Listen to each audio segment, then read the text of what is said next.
YouTube, how's it going? The GOAT House is back. And we had a pretty big trade go down earlier today between the Texans and the Dolphins. I'm here to break it down and give you my grades and my thoughts. And just as I was going to record this, another trade went down with the Texans involving Marcus Cannon from the Patriots.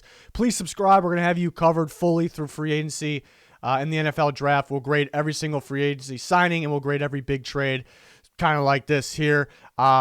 And again, that Marcus Cannon trade happened, and we'll grade that one on our Twitter. So make sure you follow our Twitter at GoatHouseNFL. I'll discuss it. Still waiting to hear it just happened. I'm still waiting to hear the actual pick swap deal. But if you're not following our Twitter, you're really missing out at GoatHouseNFL. We've kind of called a lot of these things I talked about in the past. Whitney Merciless names getting brought up. I tweeted that out a long time ago. Talking about what the Texans are doing, what does it mean, what the cap space situation is. I talked about a while ago that Marcus Cannon will either be, he'll have to be moved on from the Patriots because they brought in Trent Brown. So, and I talked about, at one point that Benardrick McKinney was going to get traded as well. So, breaking news, talking about specifics, numbers, giving you my thoughts, and we're always calling stuff. So, you're definitely going to want to follow that Twitter. If you don't have one, make one. Pinned a link in the comments. Yeah, so the Dolphins get Benardrick McKinney, inside linebacker from the Texans, 2021 7th round pick. It's basically a 7th for a 6th, so the Texans move up, swap picks move up a little bit. And the Texans get Shaq Lawson. So, yeah, I talked about McKinney was probably going to get traded. Why? Because the Texans bring in Lovie Smith, and what I've been talking about, it's a different scheme. They're going to run more of a 4-3 look. It's going to be 3 off-the-ball linebackers, and they have McKinney, Cunningham, they like Tyrell Adams. They want to bring him back, but then they go and sign, Christian Kirksey there. And that kind of tells us they're either not signing Tyrell Adams back, which I feel like they are. So that kind of leaves us to they're moving on from Benardrick McKinney in some way because you can't really keep around mainly McKinney, Adams, and Cunningham. They're all pretty similar style linebackers. Cunningham, obviously, their best one, even though I do like McKinney. So it made sense that they moved him. Dolphins move on from Kyle Van Noy, a different type of linebacker, but they're shifting towards, we'll have Christian Wilkins kind of play the interior spot, which they have. Lawson, is he an interior guy? Is he an edge guy? Van Noy, is he an off-the-ball linebacker? Is he an edge guy? So I think they're going to have, another pass rusher to replace Kyle Van Noy, a pure pass rusher. That's what I'm predicting they're going to do, whether it's free agency, the draft, opposite Emmanuel Ogbah. And I mentioned Christian Wilkins. He'll play inside, which he did, but it makes more sense that you have 2 guys in the edge, Wilkins, kind of in that Lawson spot that can move around a little bit, and then maybe try to find a traditional nose tackle. So I thought that made sense there. Pair McKinney with Jerome Baker, basically. The Texans, what I've been saying all offseason and why I brought up they may trade Whitney Merciless because Lovie Smith's scheme. They need more defensive ends, more of the power rushers there, and they go out and trade for Shaq Lawson. Who's going to be that? And it might be Charles Omenihu on the opposite side, like I've been saying. So that's why they're trying to move on from Whitney Merciless, like we've been saying, because he doesn't really fit. So we'll look out for that. We'll see if they find a trade partner. They may have to let him go for next to nothing because he has a $10 million cap hit. We'll see what happens there. So the Texans get Shaq Lawson.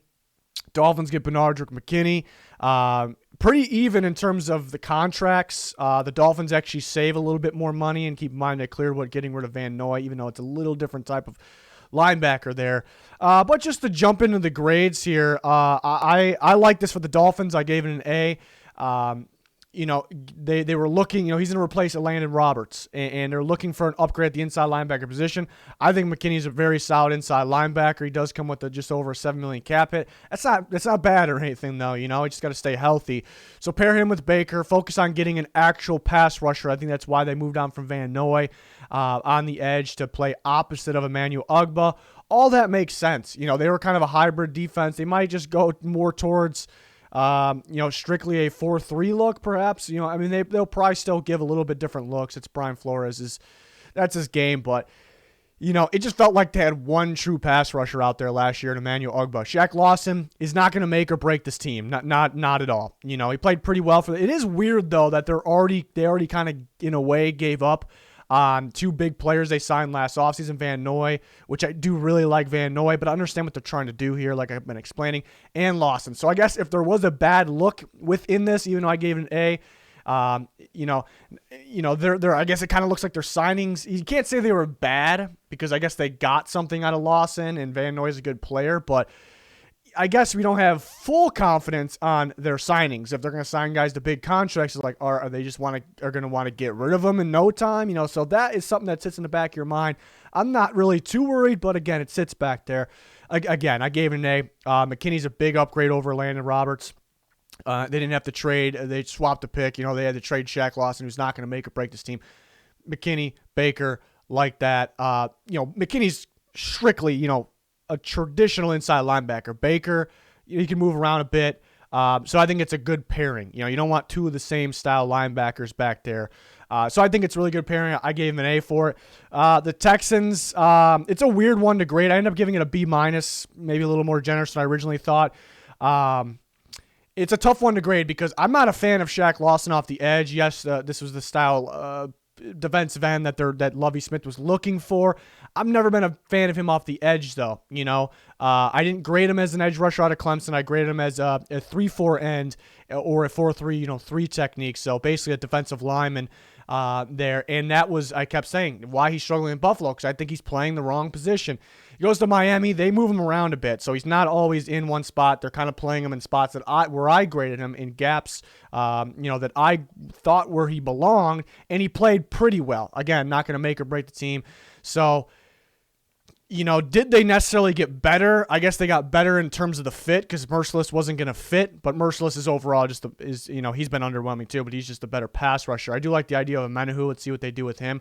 But Menahu and Lawson are basically the same. I think you need somebody a little more athletic out there, in my opinion, even though it's not a 3-4, it's a 4-3 now.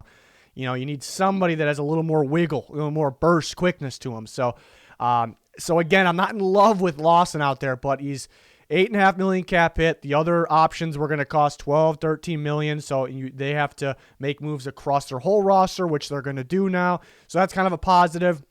And why? Even though I'm not in love with the idea of Shaq Lawson edge rush, and that sounds like I would grade it at, nothing really near a B- or maybe not too far off, but lower. But at the end of the day, they pretty much had to move on from McKinney, it felt like, if they wanted, they didn't absolutely have to, but if they wanted Adams back. I'm not in love with the idea of adding Kirksey as well, but don't worry, Texas fans. We're waiting on the swap deal, but I think I'm going to love the Marcus Cannon deal for the Texans, and we'll grade that on our Twitter, talk about that more, a little bit later, but, yeah, so at the end of the day, what they had to do, and again, we're not grading the Kirksey signing here. What it was Kirksey, Cunningham, and Tyrell Adams. Those guys fit in that scheme in the 4-3, the 3 linebackers, off-the-ball linebackers. So McKinney, you didn't want to cut that guy and get nothing. You didn't want to do that, even because he's a good player. You don't want to cut a good player at the same time. So they traded him, and they traded him for something that they were going to use. I would have rather – it depends on the draft pick. The Dolphins probably weren't trading a good draft pick, though. That's the thing. So I probably would rather have a draft pick, but it would be, what was the option? The Titans were involved in this. Now, the Texans didn't want to help the Titans out. Thought that was interesting. The Titans were interested. Probably means they're moving on from Jayon Brown. But yeah, I gave it a B- because it's like one of those things that it didn't absolutely have to be done, but almost to that. They got a pass rusher out of it.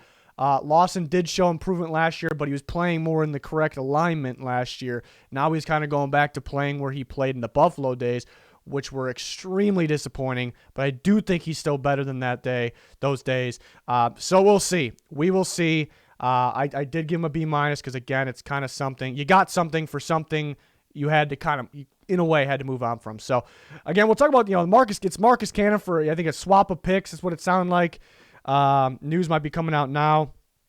We'll talk about that more in the future. I like that for the Texans because Marcus Cannon has reps at guard in the past, and Titus Howard does right when they brought him in. I always viewed Titus Howard, he's a mean, nasty run blocker. So I do like the idea of him at guard too. Either way, one's going to start at guard, one's going to start at right tackle. I like it for the Texans. Offensive line feels better. I thought it was going to be better than it was last year. I thought they were going to take that step up, but now it feels better. So they're already making moves in the pre-free agency process. Hopefully they continue to do some work because they got some more moves to make Deshaun Watson happy. But I think they're heading in the right direction. So we'll see what happens there.